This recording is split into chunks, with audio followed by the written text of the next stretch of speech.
In our own lives, siguro all that we have to do is to review ano ba yung mga little miracles that come to us. Kasi itong nangyari dito sa isang widow, di ba, kung tutuusin, parang imposible na magkaroon siya ng justice, and yet she was very persistent. At sinasabi ng ating Panginoong Jesus, we have to persist in our prayers. We have to wait. Kasi waiting does not mean naman that God is absent. Actually, God is working with us that our prayers may be answered. He is already doing what He is going to do as God. Kaya lang tayo, siyempre, limitado tayo. We have human limitations. We have our weaknesses. Kuminsan, naiinip tayong maghintay sa sagot ng Panginoon. But we have to always be present.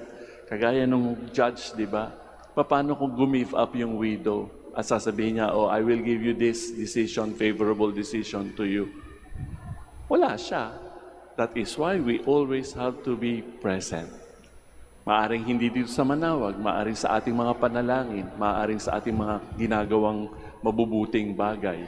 We always have to be present so that hindi masasabi at maisusumbat sa atin ng Panginoon, pagdating ko ba, makikita ko ba kayo na buhay ang inyong pananalig at paniniwala sa akin?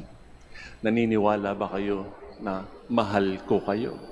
Naniniwala ba tayo na siya ay nag-alay ng buhay at nagpako sa krus, naipako sa krus para lamang tayo mailigtas?